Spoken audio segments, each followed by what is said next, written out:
औज़ुबिल्लाहि मिनश्शैतानिर्रजीम बिस्मिल्लाहिर्रहमानिर्रहीम। अस्सलाम वालेकुम व्यूअर्स, आज हम फ़र्स्ट ईयर फ़िज़िक्स के सब्जेक्ट का चैप्टर रिलेटिविटी के न्यूमेरिकल्स को डिस्कस करेंगे। फर्स्ट न्यूमेरिकल है viewers, calculate the equivalent energy of an electron having rest mass 9.11 multiplied 10 raise to power -31 kg। इसको हम हल करना शुरू करते हैं। क्या चीज़ दी हुई है, मास दिया हुआ है, एक इलेक्ट्रॉन है, उसका रेस्ट मास दिया हुआ है, यानी कि m हमारे पास केवन है 9.11 multiply by 10 raise to power -31 kg। मालूम क्या करना है? Calculate the equivalent energy, E हमने मालूम करना है। और हम जानते हैं कि एनर्जी का जो फार्मूला होता है, वी नो दैट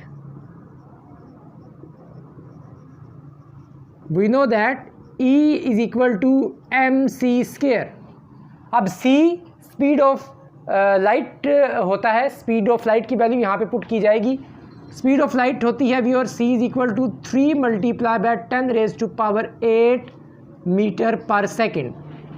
इसको हल करते हैं, इसमें वैल्यूज़ पुट करते हैं। E is equal to m की जगह पे ये वैल्यू आ जाएगी 9.11 multiply by 10 raise to power -31, और c की जगह पे ये वैल्यू आएगी 3 मल्टीप्लाई बाय 10 की पावर 8 होल स्क्वायर। जब आप इसको कैलकुलेटर से हल करेंगे तो जो आपका आंसर आएगा वो आएगा viewers 8.199 multiply by 10 raise to power -14 joule. अब कैलकुलेटर से आपने इसको हल कैसे करना है? याद रखना है कि ये दोनों वैल्यूज़ ब्रैकेट्स में है, तो आपने कैलकुलेटर में भी ब्रैकेट्स में लिखनी है। पहले ब्रैकेट डालनी है, ये वैल्यू लिखनी है, ऊपर पावर डालनी है, फिर ब्रैकेट क्लोज करनी है। इसी तरीके से ये वैल्यू लिख के ब्रैकेट डाल के ऊपर स्क्वायर डाल के इज इक्वल टू का आप बटन दबाएंगे, फाइनल आपका ये जवाब आ जाएगा। लेकिन व्यूअर्स, ये अब आंसर आ रहा है जूल में, ठीक है ना। हमने इलेक्ट्रॉन वोल्ट में जो है वो जवाब लेके आना है, तो इसको हम डिवाइड करेंगे। हम जानते हैं कि एक इलेक्ट्रॉन वोल्ट की जो वैल्यू होती है वो होती है 1.6 multiply by 10 raise to power -19 joule. इस वैल्यू को हम यहाँ पे इससे डिवाइड कर देंगे। 1.6 multiply by 10 raise to power -19। इसको आप कैलकुलेटर से जब हल करेंगे, इस सिंपल कैलकुलेटर से जब हल करना है तो ये आपने ध्यान लाजमी रखना है कि ऊपर वाली वैल्यू को ब्रैकेट में लिखना है, फिर डिवाइड का सिंबल डाल के फिर नीचे वाली सारी वैल्यू को ब्रैकेट में लिखना है। तो आपका जो फाइनल आंसर आएगा, इससे जो आंसर आएगा वो आपका आएगा 512.437 इलेक्ट्रॉन वोल्ट, ठीक है ना। अब व्यूअर्स, हमने मेगा इलेक्ट्रॉन वोल्ट में अगर आंसर लाना है, आपको पता है कि 10 रेज़ टू पावर 6 जो होता है वो मेगा के बराबर होता है। यहाँ पे आप पॉइंट आखिर में है, इसको 6 डिजिट पीछे लेके आते हैं। 1 2 3 4 5 6, तो 0.512 मेगा इलेक्ट्रॉन वोल्ट, ये इसका फाइनल आंसर आएगा, ठीक है व्यूअर्स। 0.512 मेगा इलेक्ट्रॉन वोल्ट, ये इसका जवाब आ गया। अब आते हैं नेक्स्ट न्यूमेरिकल की तरफ। चलें व्यूअर्स, नेक्स्ट न्यूमेरिकल स्टार्ट करते हैं। नेक्स्ट न्यूमेरिकल है, the length of a spaceship is 100 metre long, what will be its length if the spaceship moves with a speed of 0.99 c। यानी कि एक स्पेसशिप है जिसकी ओरिजिनल जो लेंथ है वो 100 मीटर है, और उसकी लेंथ कितनी नज़र आएगी अगर वो इस स्पीड से मूव करे 0.99 c। c कहते हैं स्पीड ऑफ लाइट को, यहाँ पे स्पीड ऑफ लाइट की वैल्यू लगेगी। तो गिवन डाटा सबसे पहले लिखते हैं। ओरिजिनल लेंथ कितनी है? 100 metre. L naught is equal to 100 metre. L naught से ओरिजिनल लेंथ को ज़ाहिर किया जाता है।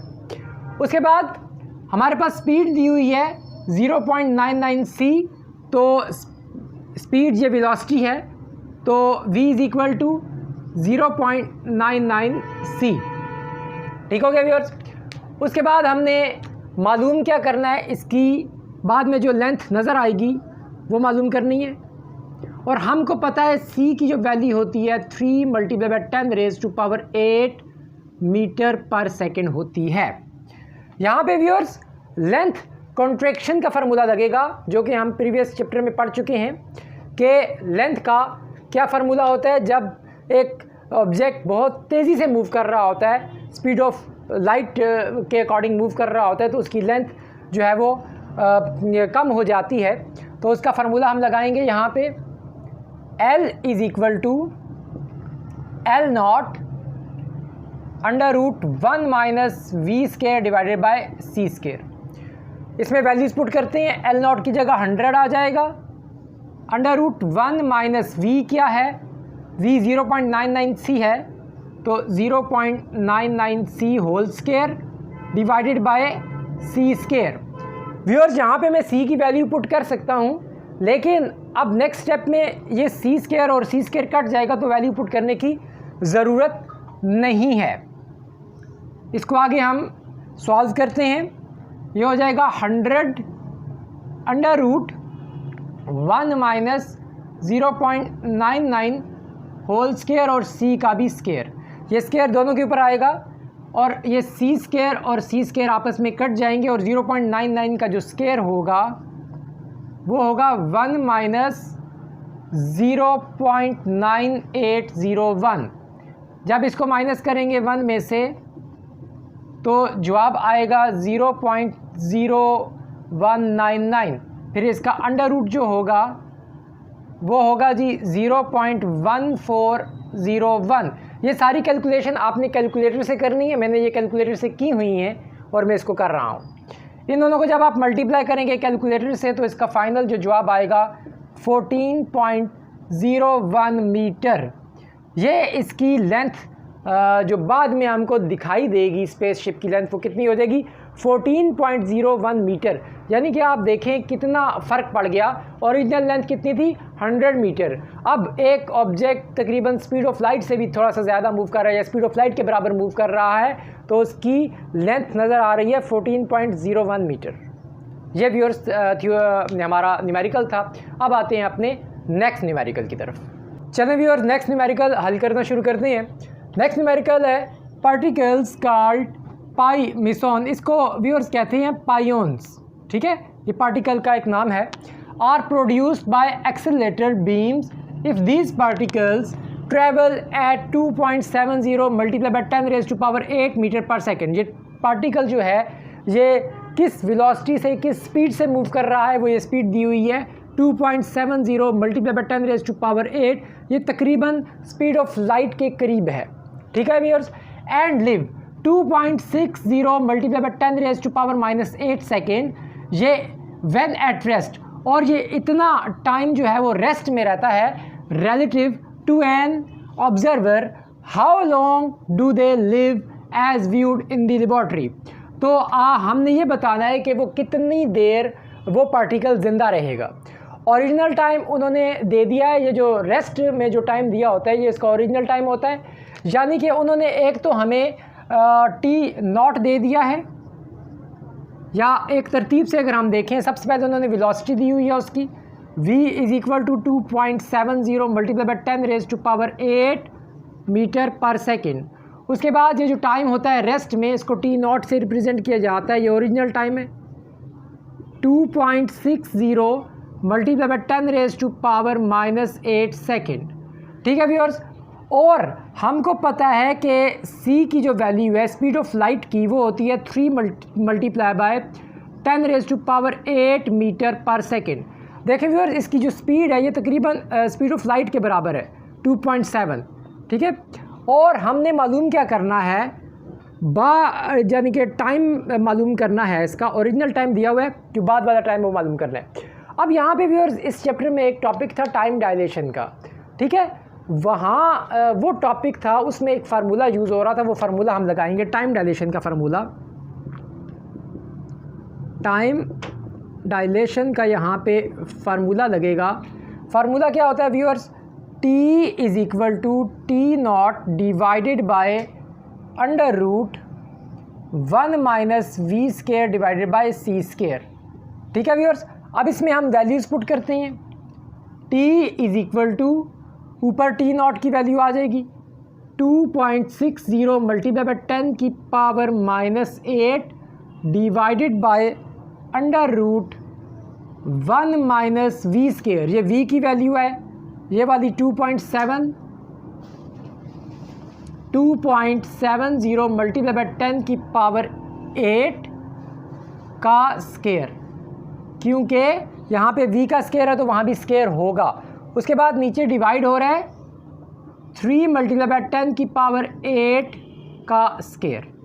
ठीक है, इसको व्यूअर्स आप सारे को कैलकुलेटर से जब हल करेंगे, सारे इसको कैलकुलेशन जब करेंगे, जो फाइनल जो आपका जवाब आएगा वो आएगा 5.96 multiply by 10 raise to power -8 second. ठीक है, और अगर आपका फॉर एग्ज़ाम्पल 5.98 आता है या 6 तक अगर आपका जवाब आ जाता है, आप समझे आपका जवाब ठीक है। ये थोड़ा बहुत फ़र्क कैलकुलेशन में आ जाता है। ठीक है, तो ये हमारा रिलेटिव टाइम हमने मालूम किया है। ठीक है, टाइम डायलेशन का फार्मूला लगाया है, तो सिंपल इसमें वैल्यूज़ पुट की हैं। बेसिक चीज़ क्या थी, आपको फार्मूला आना चाहिए इस न्यूमेरिकल में। फार्मूले में वैल्यूज़ पुट की, इसको हल किया, और अगर आपने कैलकुलेटर से ये हल करना है तो बड़ी एहतियात से करना है, वरना इस तरीके से हल करना है कि पहले आप इसका स्केयर ले लें और इसका स्केयर ले लें, दोनों का आंसर इधर रखने के बाद उनको पहले डिवाइड कर लें, फिर उसको 1 में से माइनस करने के बाद उसका अंडर रूट ले लें, आखिर में फाइनल डिवीजन करें ताकि आपका प्रॉपर सही आंसर आए। मैंने डायरेक्ट आंसर लिख दिया। ठीक है व्यूअर्स, यही आपका आंसर आएगा 5.96 multiply by 10 raise to power -8 seconds. चलिए व्यूअर्स, आए अब इसका लास्ट न्यूमेरिकल नंबर 4 इसको सॉल्व करते हैं। आए चलें व्यूअर्स, इसका लास्ट न्यूमेरिकल हल करते हैं। न्यूमेरिकल नंबर 4, अ न्यूट्रल पाइओन, इसको पाइओन पढ़ते हैं viewers, lives 1.40 multiplied by 10 raised to power -6 second as measured in the laboratory, and 0.840 multiplied by 10 raised to power -6 second when at rest। एक पार्टिकल है viewers पाइओन, और laboratory में उसको देखा जाता है कि वो कितने टाइम ज़िंदा रहा वो पार्टिकल। वो ये टाइम दिया हुआ है 1.40 multiply by 10 raise to power -6 second, और उसका जो ओरिजिनल टाइम है यानी कि जो रेस्ट में है उस वक्त जो उसका टाइम है वो 0.840 multiply by 10 raise to power -6 second है।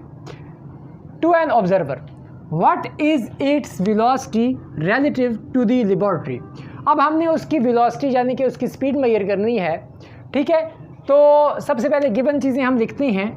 तो इसमें हमारे पास जो t है वो 1.40 multiply by 10 raise to power -6 second है, और t नॉट जो है व्यूअर जो जब पार्टिकल रेस्ट में होता है तो वो जो हमारा टाइम होता है वो t नॉट होता है, ओरिजिनल टाइम होता है। ठीक है, t नॉट जो है वो 0.840 multiply by 10 raise to power -6 second है। ठीक हो गया व्यूअर्स, वेलोसिटी हमने मालूम करनी है यानी कि इसकी स्पीड, और हमको पता है कि c बराबर होता है 3 multiply by 10 raise to power 8 metre per second.